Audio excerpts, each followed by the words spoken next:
anak-anak daripada Imam fil Masri wa Syam wal Hasani wal Husain. Ini kitab abad keempat. Ini ada kitabnya, kitab abad keempat.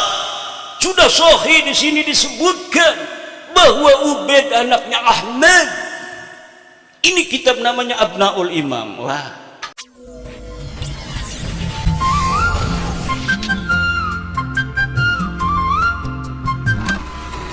Konsep Nahdlatul Ulama, muwatinuna lazimmiyuna, mereka adalah dianggap sebagai warga negara, bukan sebagai orang-orang kafir zimmi. Ini ulama-ulama Nahdlatul Ulama. Sudah panjang cara berpikirnya menatap masa depan. Kalau kita mau ber-Indonesia selama-lamanya tanpa keinsapan bahwa ada saudara-saudara kita yang lain kepercayaan, maka sampai kapanpun kita akan terjadi clash antar bangsa Indonesia. Tapi apabila kita bangsa Indonesia yang mayoritas menginsafi bahwa ada hak-hak minoritas yang harus dipenuhi, bahwa ada saudara kita yang lain agama, lain kepercayaan, kita harus meyakini agama kita seyakin-yakinnya, tetapi kita juga harus menghormati keyakinan orang lain dalam agama mereka. Ini namanya toleransi. Bukan berarti kita meyakini agama mereka benar, tidak, tetapi kita menghormati keyakinan orang lain. Inilah ajaran orang-orang tua kita di Nahdlatul Ulama. Muwatinuna lazimiyun. Orang Kristen bagi NU itu bukan kafir dhimmi, tetapi mereka dianggap oleh NU sebagai muwatinun, warga negara. Lahum ma lahum wa alaihim ma alaihim. Mereka punya hak, mereka juga punya kewajiban. Dan sama semuanya umat Islam pun di Indonesia ini walaupun mayoritas punya hak dan punya kewajiban. Kita orang Jawa mayoritas, tapi kita haruslah menginsafi bahwa di Indonesia ini ada ratusan suku bangsa. Jangan karena kita orang Jawa ini adalah mayoritas kemudian kita menafikan tenggang rasa yang harus kita jaga untuk saudara-saudara kita yang lain suku. Suku bangsa di Indonesia ini banyak, pulau tersebar di Indonesia 17.000 pulau. Ada Jawa, ada Sunda, dan ada yang lainnya. Kata Bang Haji Roma Irama. Kebetulan kemarin saya baru diundang Pak Haji Roma Irama podcast. Pak Haji juga sama Yai Sadiqul Wa'dil Amin. Penasaran, coba Kiai katanya terangin sebelum podcast, kita ngobrol dulu, coba terangin dulu nih, sebenarnya Kiai ini yakin nggak ini bahwa Habib ini bukan cucu Nabi? Yakin, seyakin-yakinnya, hakul yakin. Hakul yakin, kan ada ilmul yakin, ada ainul yakin, ada hakul yakin. Kalau hakul yakin itu udah musyahadah, karena saya udah musyahadah kitabnya. Kalau ilmu yakin, saya dikasih tahu kayak sekarang nih, bapak-bapak yang balas baca bahwa Habib bukan cucu Nabi, yakin. Yakin yang ngomong Kiai Iman, pengasuh pondok pesantren, anggota LBM PBNU, wakil katib PWNU Banten, ketua komisi fatwa MUI Provinsi Banten. Bisa yakin, iku arane ilmul yakin. Durung pernah ketundak karo kita memang. Bikin YouTube doang, kurang barokah ya ngedeleng YouTube doang mah. Lamunis ngundang mengkenen ke arane ainul yakin, sudah melihat langsung datnya saya. Ternyata katanya daripada YouTube-nya Kiai Imad itu gantengan langsungnya. Masya Allah, kalaulah dia ini masih bujangan. Bo, aja ngomong-ngomong kalaulah masih bujangan, kalau masih bujangan tidak ada syarat nikah di dalam kitab-kitab Fathul Mu'in yang mengatakan seorang laki-laki harus bujangan menikah. Tidak ada. Asal dia laki-laki boleh. Setuju Kiai Parman? Setuju laki-laki? Ibu-ibu setuju? Orang manjing nerakan kok gak. Ada yang ketiga, ainul yakin, hakul yakin. Hakul yakin itu karena memang sudah tahu algoritmanya, meneliti seluruh kitab yang berkaitan dengan nasab ini. Jadi lamun arep digoyang-goyang ora bisa, digoyang-goyang ora bisa. Senajan misalkan, makanya saya ngomong wa in aftal muftun, walaupun orang-orang berfatwa karena suatu hal mensahihkan nasab alawi, saya tidak terima, kecuali sayanya musyahadah dalil dianya. Si kima dalilnya bohong-bohongan kabeh, mau anak sing marah-marah wong tanggul kan, katanya Imad Dajjal ini ada kitabnya, kitab abad keempat, sudah sahih di sini disebutkan bahwa Ubaid anaknya Ahmad. Ini kitab namanya Abnaul Imam. Wah, Abnaul Imam sudah saya bahas hampir 2 tahun yang lalu ketika pertama kali saya mengeluarkan tesis saya.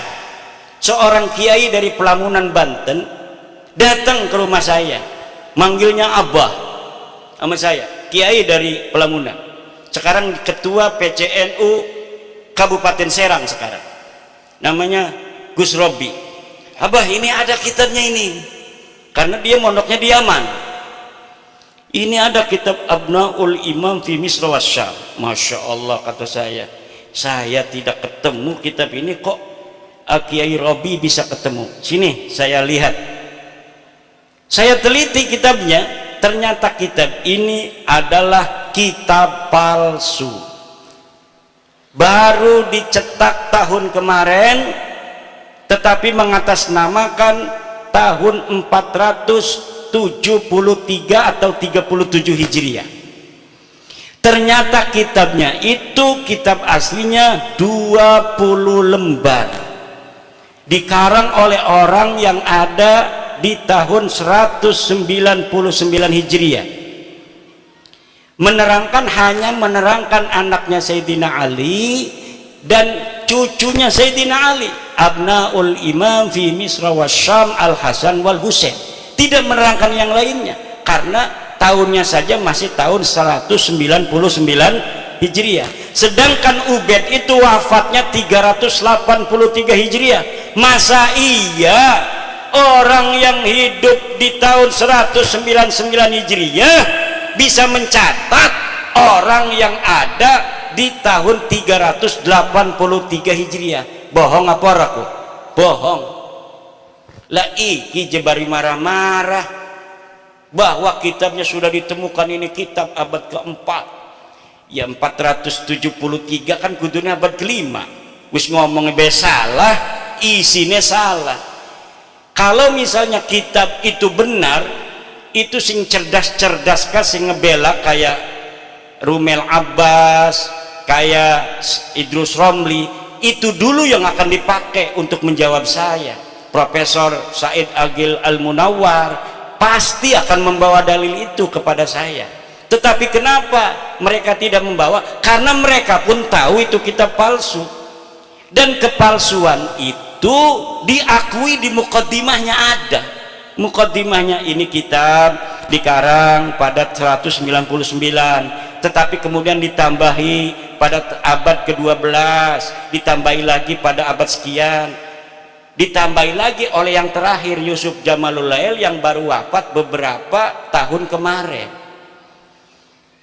Lah iku kitab Murtado Az-Zabidi yang katanya adalah menetapkan dan mengisbat Ba'alwi, itu kitabnya juga palsu. Kitab palsunya dari mana sih? Kiai tahu aja kalau palsu. Karena percetakan itu biasa dicetak itu menggunakan jasa peneliti. Misalnya nih ada manuskrip ditemukan di Rumbia, manuskrip ini atas nama Pangeran Diponegoro. Panggil dari UI, filolog suruh nyetak. Tetapi peneliti tidak akan bohong, dia akan cerita manuskrip ini memang dikatakan tulisan Pangeran Diponegoro, tetapi dilihat dari kertasnya tidak memungkinkan dia berada pada masa Pangeran Diponegoro. Kertasnya ini dicetak atau diproduksi pada tahun 1950, sedang di Panganogoro tahun 1825. Dari jenis tulisan yang ditulis pun tidak mencerminkan tulisan yang dipakai pada tahun 1825. Ini adalah tulisan abad ke-20. Itu tahu. Dan dia ngomong bahwa menulisnya ketika di Lampung. Pangeran Diponegoro katanya menulis kitab ini di Lampung. Sedangkan tidak ada pernah berita diketahui Pangeran Diponegoro pernah ke Lampung. Iki sebenarnya Pangeran Diponegoro siapa? Tapi karena misalnya Provinsi Lampung ini ketua PCNU-nya ingin dicetak aja sesuai dengan tulisannya itu karya Pangeran Diponegoro. Begitu yang terjadi dengan kitab Ar-Raudul Jali karangan Syekh Murtadha Az-Zabidi. Coba beli kitab Ar-Raudul Jali karangan Syekh Murtadha Az-Zabidi, cetakan Yaman Darul Fatah. Itu dari mukaddimahnya sudah jelas bahwa manuskrip ini tidak ditemukan sebelum keluar, dicatat, disalin oleh Hasan Muhammad Qasim. Ini orang abad 50 tahun yang lalu, dia baru meninggal 50 tahun yang lalu. Katanya dia menyalin dari tulisan seorang yang bernama Abdul Mu'ti Al-Wafai yang berada di Khazanah Al-Wafaiyah Mesir. Tetapi sekarang manuskrip yang ada di Wafaiyah Mesirnya sudah hilang. Premen dia bisa nyatet, barang tas dicatat bisa hilang iku. Kenapa begitu? Itu bukti bahwa sebenarnya manuskrip itu tidak ada sama sekali.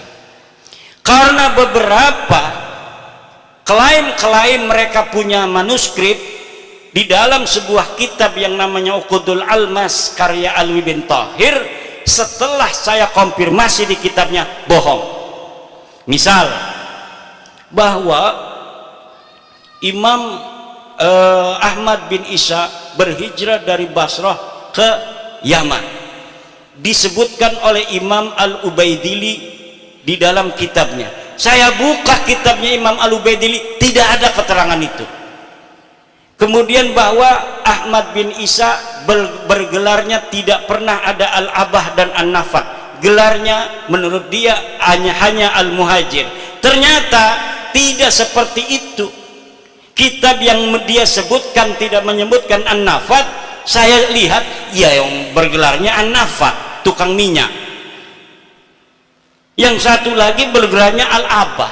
Al-Muhajir tidak pernah ada di kitab-kitab dari mulai hidupnya Ahmad bin Isa sampai dimunculkan pada 800 tahun kemudian nama Al-Muhajir sebagai alibi bahwa Ahmad bin Isa ini hijrah ke Yaman. Padahal yai Ahmad bin Isa ini ora pernah pindah ning Yaman.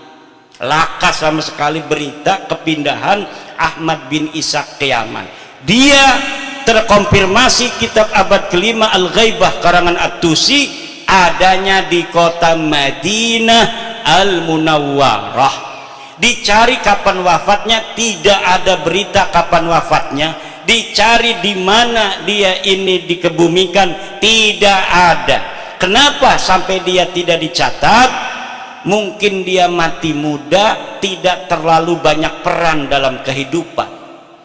Kalau orang yang banyak peran, ketua PCNU, ya kadang-kadang anak sing nulis nih media online. Ketua PCNU menghadiri acara pelantikan PWI Kabupaten Lampung Tengah. Berarti dia historis pernah ada di media online.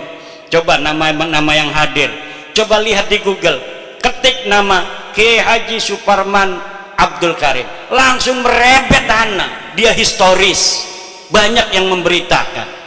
Tapi kalau bapak-bapak kita yang tidak pernah ikut gabung-gabung di organisasi, dikir bening jero goa, gelati arane samsuri, lakan yang Google wong dek yang tasawuf, tidak pernah ada interaksi dengan masyarakat luas. Begitu pula lah keberadaan seseorang yang dikatakan dengan kesejarahan yang begitu luar biasa, pasti ada saja orang-orang sekitar dia yang menginformasikan tentang aktivitasnya waktu dia hidup. Tetapi nama-nama Ba'alwi ini sama sekali tidak ada. Faqih Muqaddam jere bisa mi'raj 70 balen sebengi. Dia ada di abad ke-6. Banyak kitab abad ke-6 di Hadramaut, di Yaman, yang memberitakan tentang ulama-ulama Hadramaut. Satu pun tidak ada yang memberitakan orang ulama di Tarim namanya Faqih Muqaddam. Laka pemaning karo keramat-keramatin. Makanya Abdul Qadir Jailani pun kalah pangkatnya oleh Faqih Al-Muqaddam. Kenapa namanya Al-Muqaddam? Karena dia orang yang paling tinggi derajatnya. Ternyata ketika dicari di dalam sejarah masa lalu, tidak ada. Sejarah itu yang perlu dokumen, bapak-bapak. Nggak usah marah-marah, wis dokumen. Dokumennya mana? Kalau tidak sejaman, yang primer, yang sekunder, yang kira-kira dia bisa mendeteksi orang yang ada pada abad sebelumnya. Kalau misalnya tidak ditemukan pada abad-abad yang mendekati, maka yang ditemukan yang paling dekat, senajan 100 tahun, ini yang akan dipakai. Nanti apabila ditemukan yang lebih tua, maka yang muda, yang bertentangan yang dengan yang lebih muda ini harus namanya tesisnya ini sudah ada antitesis, sudah tidak bisa dipakai lagi.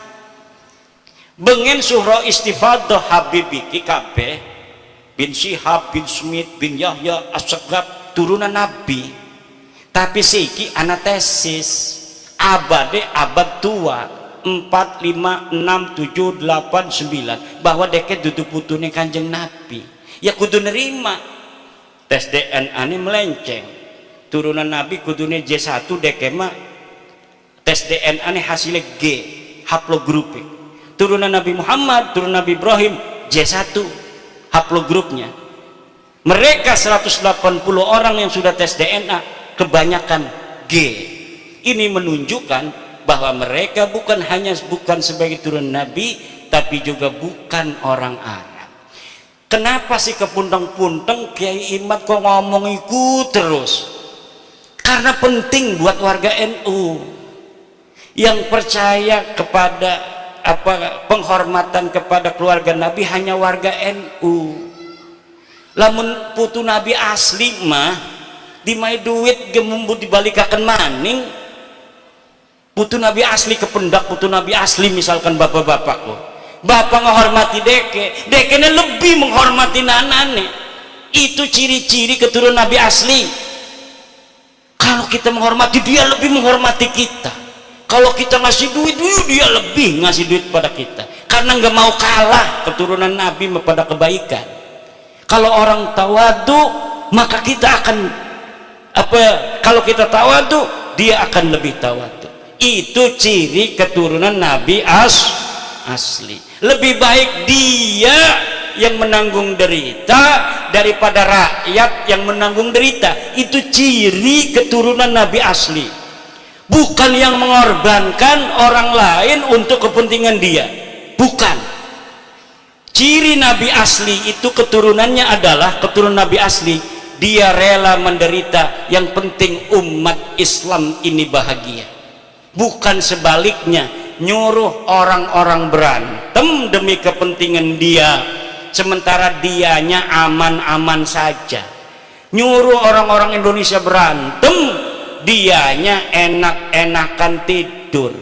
Orang-orang yang bodoh dari orang-orang yang bisa dipengaruhinya suruh gulat sama orang-orang yang menentang kepentingan dia. Ini adalah yadullu ala annahum laisu min durriyati Rasulillah Muhammad sallallahu alaihi wasallam bil marrah. Sama sekali bukan. Dari cara wajahnya ngomong marah, hal tarawna fi wajhihi nuran nubuwah, la idza ra'ainahum ma ra'aina fi wujuhihim nuran nubuwah minar rahmah, la nanduru ila wujuhihimur rahmah walakin nanduru ila wujuhihim at-takabbura wat-tafakhura wat-ta'aliya 'alal akharin. Na'udzubillah summa na'udzubillah min dzalik.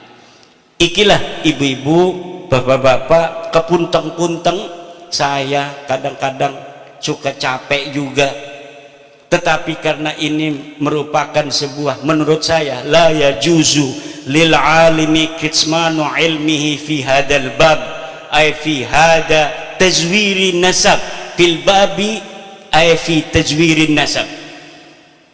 Kenapa? Wajib hukumnya memberitahu kepada orang apabila ada orang yang mentajwir daripada nasabnya kepada baginda Nabi besar Muhammad SAW. Kenapa? Karena Nabi Muhammad punya hak untuk dinisbatkan kepadanya hanya keturunannya yang asli. Kenapa akan memalukan Rasulullah? Orang-orang yang secara genetik bukan darahnya Rasulullah, kemudian dia mengaku turun Rasulullah, satu generasi, dua generasi mungkin bisa menjaga akhlak, tapi lama-lama dasar genetik dudu nabi mah ya sejen bae akhlake, senajan dipaksa-paksa ga supaya pada karo akhlake nabi, suwe-suwe mengongana dudu turunan nabi jaga tiga, bukan turun nabi susah. Tapi walaupun tidak ada orang mengenal seseorang sebagai keturunan baginda Nabi, kadang-kadang dianya sendiri tidak tahu bahwa dia keturunan Nabi, akhlaknya, hatinya, cintanya kepada umat tidak bisa disembunyikan dari ruhani, dari sukma, dari jiwanya. Kenapa? Di dalam dirinya mengalir nutfah nubuwah, kata ketum PBNU. Ada nutfah nubuwah walaupun dia tidak tahu, ada nutfah nubuwah walaupun dia tidak tahu silsilah.